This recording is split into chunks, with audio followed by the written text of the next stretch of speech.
Welcome. I'm Kinetic Symphony. I hunt down and report on mysterious and weird, true stories, from glitches to the paranormal.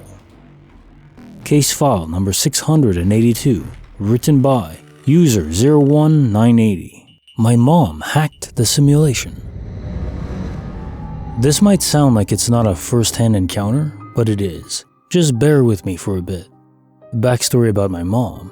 My mom had always been spiritual and religious. She says she has a part of God's light, but I don't believe any of that. I'm a hardcore atheist. I just think that she found a way to hack the simulation without even realizing it. So my mom always says a prayer when she loses something, and she would miraculously find the thing she lost in the most unexpected of places. She even says the prayer for other people when they lose something. Literally one time, she said the prayer to one of her friends who lost their earrings in the sink. She watched the earrings fall into the sink, and after asking my mom to say the prayer, she found them on the floor of her living room.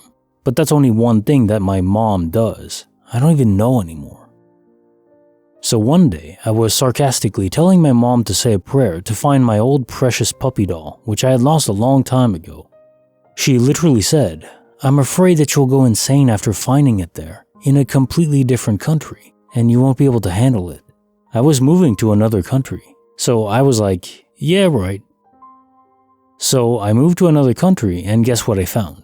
Not the puppy doll, unfortunately, but I found a hair clipper that I lost almost 2 years ago. It suddenly appeared in one of my bags in the country. I was shocked because I literally had searched for it everywhere. Plus, I literally selectively choose each and every item and put them in the bag myself and then sealed it shut. I tried to rationalize that I must have missed it, but there's just no way, because I made sure to take only what I needed, and the hair clipper just wasn't there. I didn't ask my mom about anything, because she would try to tease me because I don't believe in a god, but now this happened, and I don't know what to think. Bonus file written by Horrorappeal of Death and Gollums. I grew up with my grandma and lived with her most of my life, and her house always freaked me out because weird things happened. It's not like the house was old. No one had ever lived there previously, and it wasn't the typical scary house you think of when you think of a haunted house. I have my theories, but that's for another time, I suppose. Anyways, everyone in my family who stayed there has their own stories of things they've seen or heard, including myself. Some examples of what I experienced were hearing footsteps outside my door in the middle of the night, hearing someone in the master bathroom walking around and turning the sink on when I was the only one home. When I was young, I was sneaking downstairs to grab a snack and turned the corner to go downstairs and saw a little girl sitting on a big box we had at the bottom of the stairs. Seeing figures of people on the walls moving around, and the list goes on and on. These things happened throughout my life and were spaced out occurrences, so I tried to just ignore it all the best I could.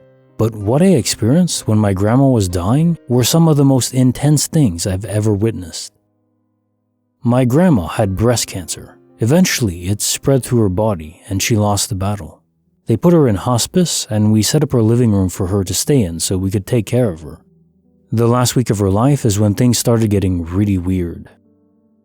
I would be sitting on the couch next to her bed and see people in the corner of my eye walking past the doorway in the hallway, when even it was just me and her in the house. And when other people were there, they saw it too. There were times she would be looking up to the ceiling or at the walls and smile like she would be looking at someone she knew. Another time, my whole family was on the couch just being with her, and the light in the room went out, and my grandma smiled and said, "It'll come back on." And right when she said that, it did. While these occurrences were starting to happen frequently, it was just little things like that. But then the last few days of her life, she started declining more. So we bought a baby monitor with a camera to watch her when we weren't in the room to make sure she didn't try to leave the bed. She kept trying to do things on her own and would fall. Well, one night, my sister and I were upstairs in her bedroom talking, and we looked at the monitor screen, and I instantly started crying from what I saw. It's hard to describe what we saw. The only thing that comes close to what it looked like was a mix of a gremlin and a golem. It felt so off. We watched it almost like crawling and jumping on our bed, but she was asleep. It seemed like she knew it was there because she made a movement with her hand like she was hitting it away, and once she did that, it left. My sister went downstairs to check on her. She was still sleeping and nothing was there. It was one of the scariest things I've ever seen in my life, and even after 6 years, just the thought of it makes the hair on my arms stand up and my eyes begin to tear up. It's not just because of how scary it looked, but because of the way it made me feel. Even through the monitor, you could feel its presence and you could feel it was not good, whatever it was. The next night, my sister and I were back up in her bedroom watching a movie, and my sister looked at the monitor and studied it for a second, and told me to look at it too, which after what I had already witnessed, I was terrified to even look at it. But I did, and clear as day you could see a head behind my grandma, which looked like how she looked at the time, bald, sick, etc. So we took a picture of the monitor screen this time, and we zoomed in to see what it was, and we noticed that above that head was my uncle's face. You could see his features and could easily recognize it was him if you knew him. He was my grandma's son who died a few years back from cancer. Well, I don't really believe in God and I'm not sure where I stand on the afterlife, even after all my experiences. It was a feeling of relief seeing this after the horror I saw the night before. Almost like him saying, "It's okay, I got her." I have no idea what the head was behind her. My sister thinks it could be her starting to leave her body. It did look like it was her just watching her body laying there. A couple days later, she passed away. For the next month, we stayed there to pack up her house and sell it. And while there were some weird occurrences from time to time, that was pretty normal for the house, and it seemed like all the insane activity that occurred while she was dying had left with her. But I will never forget the things I saw in that house during that time, and even as I'm writing all this out, I have goosebumps. I do have the picture we took of the monitor. It's a pretty unsettling photo and shows my grandma too, so I'm not sure if I should post it. I think I won't to respect her, and for the sake of my own family. She was my best friend in the entire world. Case notes, bonus file, of Death and Gollums. I'm so sorry for your loss, horrorappeal. Last year, my mom lost her dad, my grandpa, and I was stuck in Canada. I couldn't even go to the funeral. It's hard to cope with that. Reach some sort of conclusion, or I think it's very true that time does mend all wounds, or at least patches over them. It's like a scar on your soul. It never quite goes away, but the pain certainly does. Regarding the presence that's in this house, it kind of strikes me as a poltergeist, which, by the way, if you didn't know, the root of poltergeist is poltern, which in German means to rumble or create sound, and Geist, which is just spirit or ghost. I think that's fascinating. Love the root of words. I think that fits well enough. Now that Gollum on camera, there are cases of manifestations of spirits taking form, especially tricksters or poltergeists that want to scare others, and that seems to be the intent. There was no harm directly done to your grandma or to you, besides a sort of trauma. And even in her weakened state, your grandma just tried to brush it away, like she's gonna have none of that. And your uncle was there too, trying to safeguard her. Maybe it was just your grandma's spirit, as it was sort of detaching, an astral projection.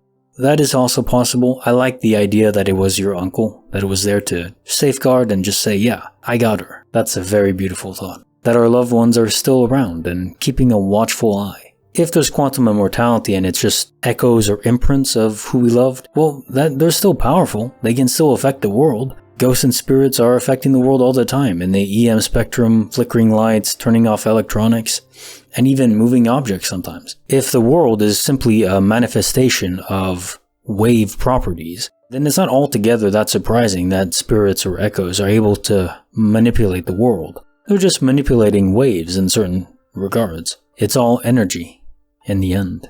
And I want to leave you with a beautiful quote from a show I just finished watching, The Good Place, where, no spoilers, but one of the main characters, Chidi, says to someone else, I won't say who, that to look at death not as a finality, but as a wave in the ocean, returning to the ocean. It's beautiful in its simplicity, and it's almost the perfect analogy. We're all waves in the universe, and eventually we fade back in, but we'll re-emerge, if in another universe or in reincarnation, in some form or another. Your sentience does persist. I do believe that.